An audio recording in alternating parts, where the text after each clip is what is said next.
All right, everybody, Samori Benjamin here with a world champion and 1999 National League Championship Series MVP against the Mets, actually, and current Braves coach, longtime coach, former Braves catcher, Eddie Perez. Mr. Perez, man, great meeting you. Thank you. Yes. It's really exciting to interview you because I grew up a big baseball fan, and definitely the time you were playing was when I was really just into it, living and dying with baseball every day, Yeah. And you, of course, on a lot of really good Braves teams. And you know what, though? I'm really interested because I know you're from Venezuela. Yeah. So just coming up, what was life like for you playing baseball in Venezuela?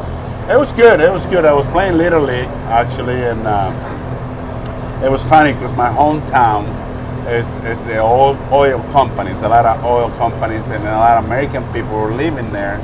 That's why we have Little League. Little League is only in my hometown. So I started playing Little League, and then I went to a couple international games and competitions, and they saw me from there. It was a lot of teams wanted to sign me, and here we are, 36 years later, I'm still in baseball. Definitely. And so I know that in '86 you signed with the Braves, right? Yeah. But before that, were you a fan of any major league teams? Yeah. And did you have any favorite players? Yes. My favorite team was Cincinnati Reds. Okay. All because Dave Concepcion used to play there. And it was funny, my first hit in my first game was against Cincinnati.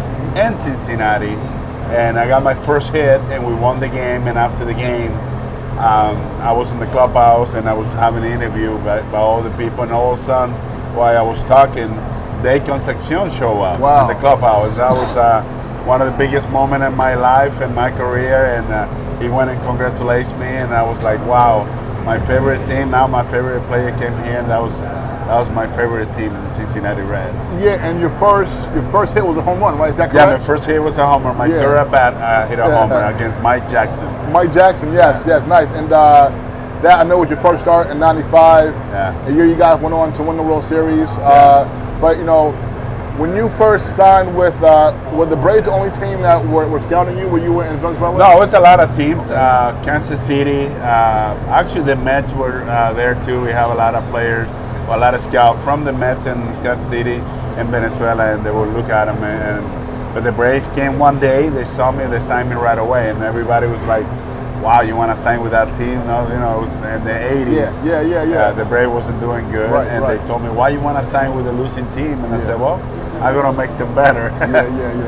But, I'm glad I did, and 36 years later, I'm still here. Yeah, it took you you were in the minor league for about 8 or 9 years before you got your call. 8 and a half, yes. Yeah. And so that must have been just a grind and a battle because you had a long major league career, but, before that, you had 8 years. That's a grind, Yes. So what was that like for you? And was there ever a point before you got the call up eventually that you thought that it might not happen for you?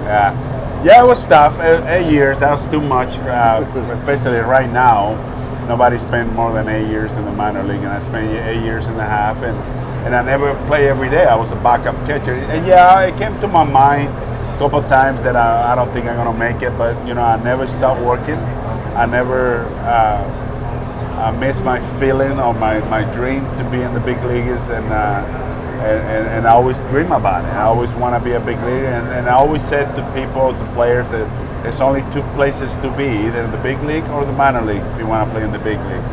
And I was in the minor league, and I worked hard, and finally I got my opportunity to play, and I showed them that I can play, and I got called up, and I never got sent down again, which is good. In those 8 years and a half, I never got sent down, so I always in the A-ball, rookie, all those things, I always stay there. In the big league, I never got sent down, so I love, like I said, the Braves give me everything, and not only they show me or they teach me how to play the game, they teach me how to be a good citizen outside the game, and I always appreciate it, and I always going to be a Brave.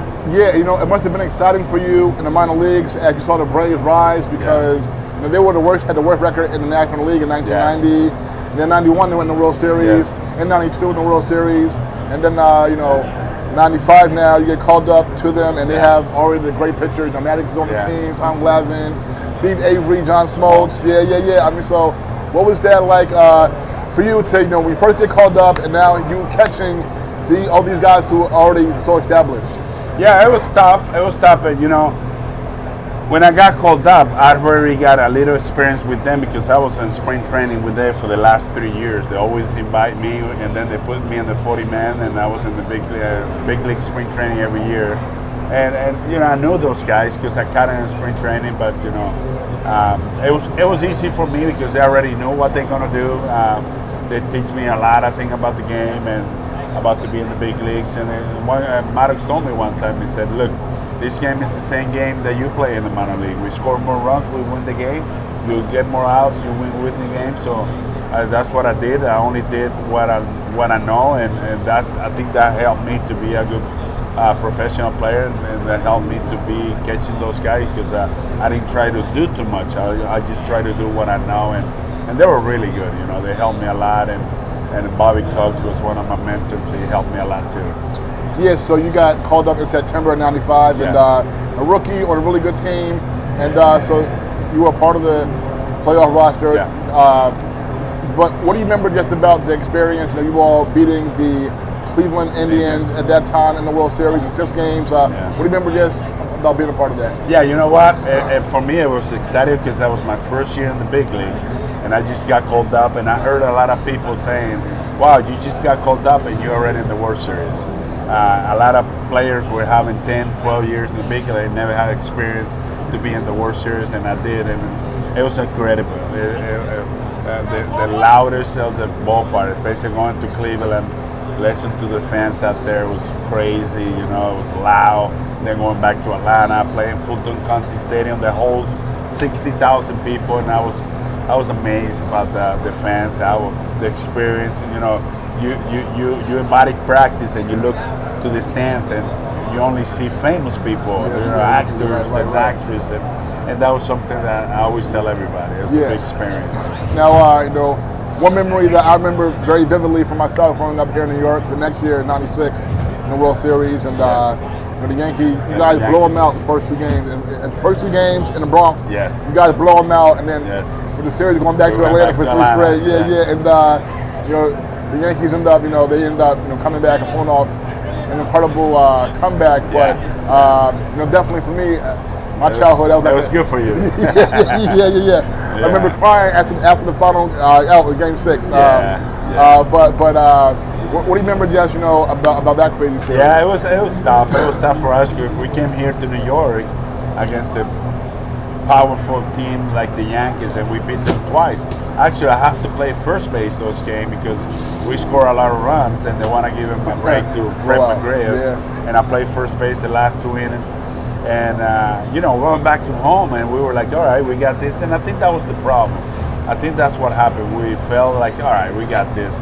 And all of a sudden, they played a good game. I think the last game was like 1-0. That we should have won because I remember the last hitter was Polonia, and he hit a line drive, and Paul O'Neill, which is have a bad ankle, can barely run, and all of a sudden he catch the ball, and it was a heartbreaking. But then we came back here, and we still said, okay, we gotta go, but we never got the momentum again, and the Yankees would start playing better, and they beat us, and that was a heartbreaking. But we played good. We tried our best, and that was the last time we went to the World Series that year until '99 that I became the MVP of the championship, and again the Yankees they beat us in 4 games, and we fought. Everybody was hurt, and everybody's just beat up on the playoff. Actually, I don't know how I was walking because after that I had to have surgery in my knee because I was hurt, but it was part of the game. Yeah, and you mentioned Fred McGriff. So growing up, even though I was a Yankee fan growing up, I played first base. I was skinny, so my favorite player was Fred McGriff. Fred McGriff, he's the best. Yes, that's beautiful. And and so you mentioned the '99 LCS against the Mets, where you hit a home run in the first 2 games, and the second game, your home run was the deciding factor for you guys winning the game, getting the lead, and even in the last game, you had a big RBI hit in the last game, in Game 6 in Atlanta. You won the MVP of the LCS, and so against the Mets, that must have been how was that for you, being named NLCS MVP? It was good because excuse me, I felt bad in '95 and '96 because I didn't do much. to deserve to win the World Series, and that was my opportunity to play and do something good, and I did, and I thank God for that because I was healthy and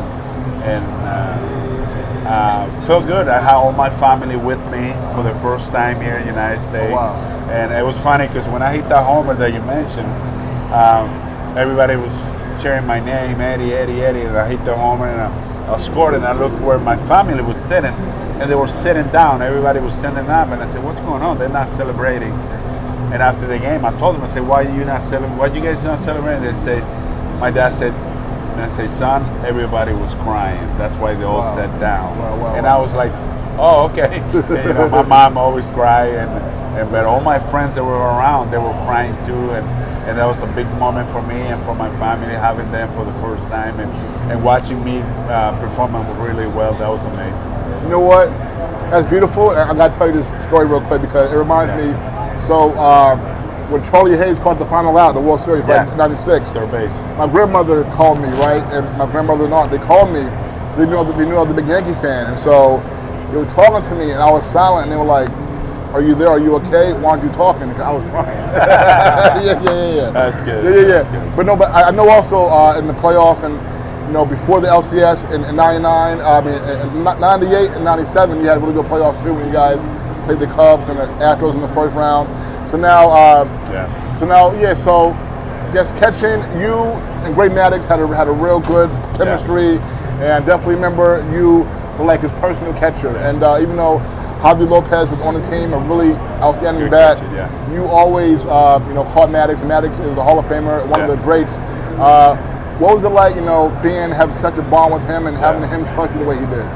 Yeah, it was good. It was good. I think it was good for everybody, even for Javi, because he knew when he's going to have his day off, and it was good for me because I know when I'm going to play.